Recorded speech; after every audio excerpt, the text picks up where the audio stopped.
Now, on the phone, I asked you earlier if you'd like to call in and let me know what you're up to today. And on the line, I have a regular caller to the show. It's John from Basingstoke. Are you there, John? I am indeed, Mark. Good to be speaking to you again. John Ashe with an E from Basingstoke, ready for a good old chin wag on the Mark Campbell Show. Well, lovely to speak to you, John. And how's today been finding you? Well, may I also say that it's lovely to speak to you? Oh, yes, thank you. That's very kind of you. Today is, you're very welcome. Today has been finding me quite well. Good. But what I want to speak to you about is a different day, which didn't find me, well, I was well in health terms, at least as far as I'm concerned, at least as far as I know. But right. I didn't enjoy it very much. Let me put it that way. Oh, well, okay. Tell me and our listeners about that, John. What happened? Well, it was a very recent event when I was called to hospital. Now, this wasn't an emergency, so it's nothing for you to be concerned about or your good listeners to be concerned about, or myself, or my family, or my friend. Okay. It was a routine matter, but as you know, I have blood pressure. Yes. And not my doctor, but this person who claims he's a consultant. I'm not sure I'm convinced by him, really. There's a lot about him that's not very convincing. However, he claims to be a consultant. He's Mr. Somebody. And I mean, this is what I find very strange about this, because when you become a medical doctor, not you, I mean, well, I don't know, maybe you are, but you've never told me that, but when one, not including myself, you know, I have, because as you know, I have a scientific background as a quantity surveyor. Yes, yeah. Yes, I have told you that. That's right. Well, you know, when one, excluding you possibly, and me definitely, and others, become a general practitioner, let's say, a doctor, normally called a doctor. But if you specialize in a particular area and, you know, that's really your thing, and become a consultant, you get to be called Mr. I don't know what happens to women. They get called Mr.? I don't know. Anyway, I found that that's all very, very strange. I mean, there was probably Mr. All that training, all that experience, and then you end up being a Mr. But, you see, you don't know who that is then, do you? So you're introduced to Mr. So-and-so, and you're thinking, well, it just could be anybody. It could be a very highly trained and highly experienced consultant, or it could just be some person off the street. How would I know? I think this person is someone off the street. I mean, unlikely, John. Has to be said, if you've gone into hospital for a routine checkup, it's unlikely they'd call you into an office and there'll be somebody in off the street, don't you think? Well, I suppose it's unlikely, but it's not impossible. And I mean, it's significantly not impossible because, you know, this nurse sort of person ushered me through the door, and there was this, well, complete stranger just sat there. Right. She hardly looked at him. He hardly looked at her. He hardly looked at me. I hardly looked at either of them. So you were hardly looking at it? Everyone was just sloped in and sat there on the chair. Right. And he didn't seem to know what he was talking about. However, having said that I had blood pressure, I do admit I do have blood pressure, he said that as a pure routine, you know, give me a scan. Give me a scan to check if my arteries have furred up. Well, he told you to give him a scan? No, he ordered a scan for me, right, so that I would be scanned to see if I had fur in my arteries. Fur? And I thought, well, straight away, he said to see if there's any furring up. Oh, right. And I thought, well, I've never heard of fur growing in your arteries. I mean, that's an astonishing thought, which immediately made me think this chap doesn't know what he's talking about. Artery fur. We didn't call it that, but yes, furring up of arteries. Anyway, so I went along with this. Yep. I thought, well, you know, it might be bad news, might be good news, but the thing is, it's news, isn't it? And you want to know, so maybe something can be done if there is some fur in your arteries. Perhaps it could be pulled out or something. I don't know what they do with fur. What do you do with fur? Put it out. Give it a good shave, don't you? Put it out with a hook. Well, yes, okay. Or maybe there's some sort of razor they could put up there. I don't know. Anyway, so armed with good news or bad news, it's information. Anyway, I went along to this great big hospital place. It was a job to find it anyway. I got there and I went in and I sat there. Well, you know, I had to answer questions. Then I lay on this benchy thing. Right. And then there were all these rather patronizing posters all around saying about, you know, nothing to worry about. You'll be put on this bed and there'll be a thing we call it the polo. We'll come and go across you, you know, and it looks like a huge polo, but I mean, you know, how patronizing is that? Right. It's just a sort of white circle. Oh, okay. Why not call it a white circle? So this white circle thing comes over the top of you and takes pictures of you, all right? Right, yes. I can visualize it, John, yes. Yes, that's right. Well, it's slightly alarming because they say to you that they're going to put something in your... You know, they're going to inject something in you to make your arteries a bit bigger so they can take photographs. Oh, right. And they say it's going to make you feel warm. Okay. I thought, well, that's not. It's winter, isn't it? So I don't mind feeling a little bit. No, that's warmer. okay. That's okay, isn't it? Absolutely. But then they said to me, Yeah. well, they would say to you if you were in the same situation, but you weren't, so they didn't. And they said it to me because I was there. Yeah. They said, you might feel, in fact, you will feel as if you're going to the toilet. But believe me, you won't be. Number one or number two? Pardon? Number one or ones or twos? Oh, very good question, Mark.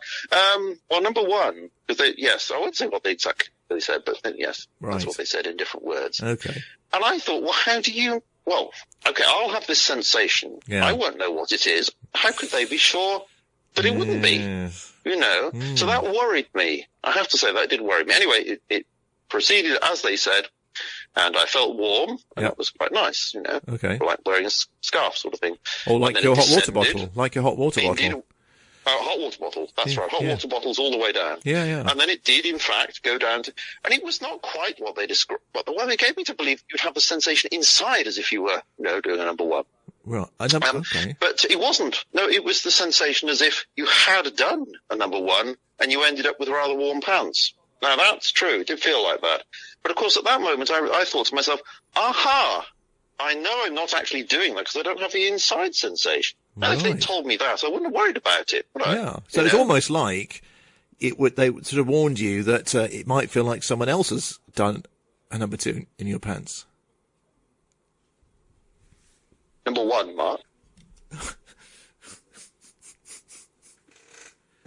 Sorry, John. Sorry, I'm just trying to keep a straight face here. Number one. Sorry, I thought you mentioned number two. I'm sorry. No, you did. Right. The point is, we've been talking about hot water bottles. Yeah. That would be easy, wouldn't it? I mean, all they'd have to say is you feel like you've got hot water bottles right. with you. Yeah, yeah. And then when it gets down to a certain point, it will feel as if somebody has burst one with a pin. Or a balloon. Well, you wouldn't burst the hot water bottle with a balloon. No, I mean burst a balloon with a pin. Yes, something like that. Right. Which would be a lot less alarming. Anyway, I got over that. That was an experience and it happened. But the most bizarre thing about this whole experience was the fact that they were playing what they considered to be soothing music in the background, which they said was for the patients. Okay. Okay. Right. There was a sort of soothing, classically sounding music. That sounds all right. I mean, if you're a bit nervous, and that would set you at your ease. That's perhaps, right. I can see the utility of that. However, let me build this picture a little further. Right. Then there was also, when I was looking up, when this polo thing was not over the top of my face, I look up and I see windows. And on those windows, behind the window, is clearly some sort of LED bulb. It looks like daylight. Yeah. But the window itself had these sort of plastic pictures, sort of translucent pictures of clouds and sky. Oh, right. So then I was looking. Yeah, well, that wasn't completely convincing, of course, because they seemed to have some sort of wiring above that was clip, that gave it away. Right. Anyway, so it looked as if you were looking outside to daylight and the beautiful blue sky with fluffy white clouds right above you with this music going at the same time. And you know what crossed my mind, Mark? Do you know what crossed my mind? I honestly don't know, John. You tell us. There I was in a hospital sort of place on a bed with all these contraptions around me, but they were trying to keep me calm and sort of fulfill my desire to be calm and collected. And I thought of Soylent Green. I thought there I was, Alec Guinness, on the table, at the end of his life, deciding to end it all. And there I was being calmed down by classical music and beautiful pictures of scenery. Right. There I was, Alec Guinness, on the table. And I thought... Soylent Green. Oh, I know that, the science fiction film. Yes, that's right. The one with Charleston Heston and Alec Guinness. And there, I don't know. I thought, well, I've got to make a reference to this. So I shouted at the top of my voice. I shouted, "Soylent Green is people!" I shouted in the hospital there. Right. What? Stunned silence. Nobody knew the reference. I mean, what is it like going to hospital? Nobody knows film references. Supposed to be highly trained people. So you said it was okay. I get. I'm visualising this, John. But you said it was Alec Guinness. It wasn't. I don't think it was Alec. I don't think Alec Guinness is in Soylent Green. I think it's. You're thinking of Edward G. Robinson. Wasn't he a gangster film sort of person? I think he did. I think he in his. No, it wasn't. No, it was not a gangster film. It's a sort of dystopian end of the world sort of film where, you know, pollution is so high and there are too many people and not enough food to eat and all that, and they end up eating each other. Hang on, that's spoilers. People are turned into biscuits. Spoilers. People are turned into... Spoilers. Some of our listeners might not have seen Soylent Green, John. Oh, I'm sorry. Yes.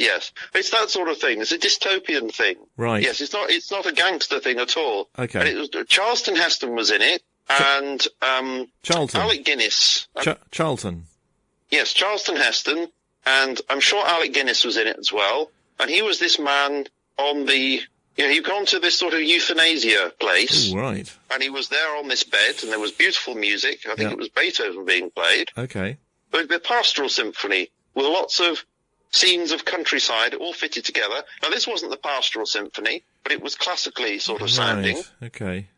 And it wasn't beautiful tulips and things and distant mountains. It was just these mock clouds with sort of electrical cable above. Right. Not at all convincing, but just reminded me. Okay. And so I had this weird sensation at the same time, of course, of going all hot and feeling as if I was wetting my pants. Yeah. I thought... From the outside.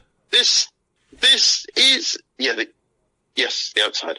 I was alarmed just for a moment. I thought this could be the end. Do you know what? Have I been tricked? Been told there's fur in my arteries. Right. I've been tricked by this man, this Mr. Somebody or other. Never seen him. Nobody's ever seen before. He's part of some plot. Well, to somebody sort of must have reduce seen the him before. population of the UK.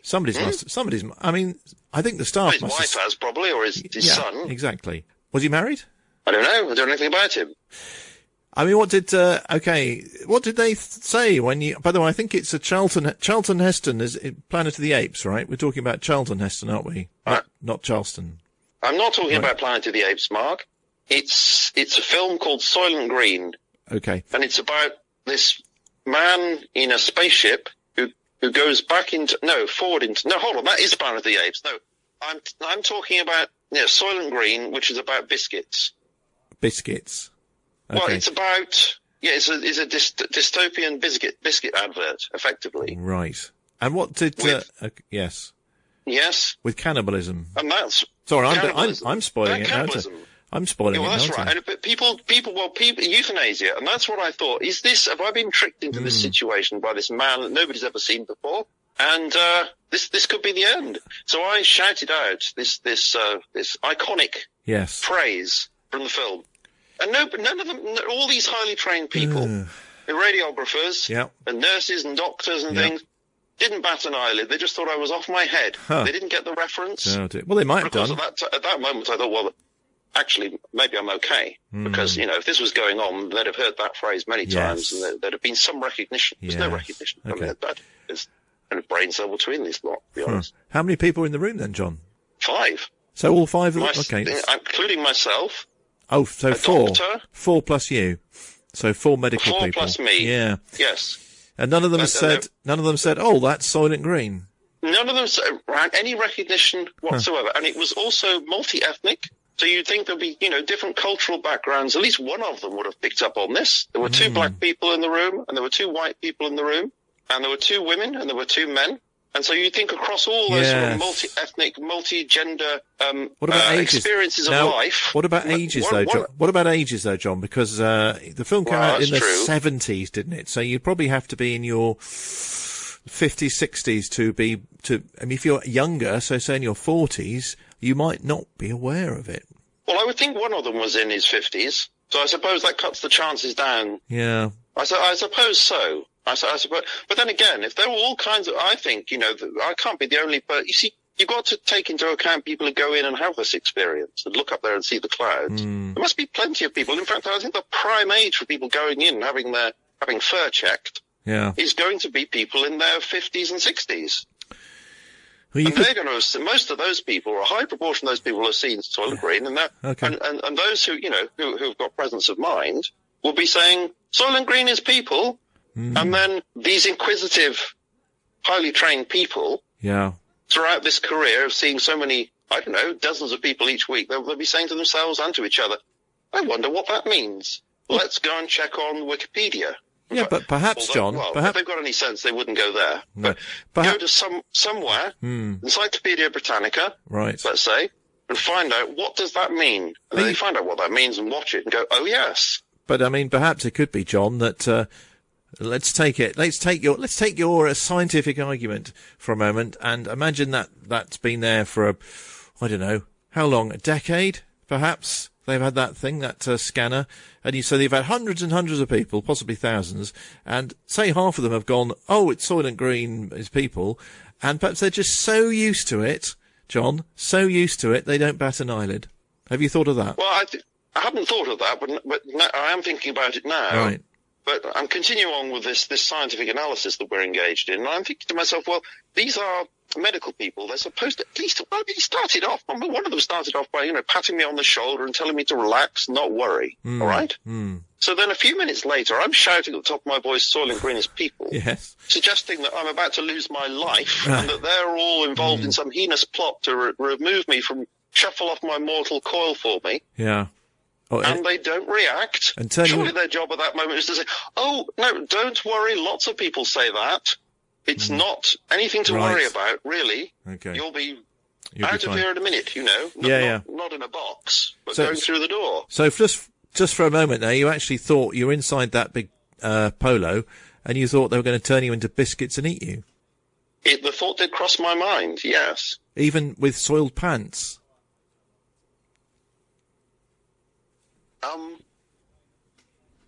Let me just pass that thought. Okay. I don't mean P-A-S-S. I mean P-A-R-S-E. No, I think let's draw a veil over that. No. Well, no. I think that's a very important point, because I did have that thought.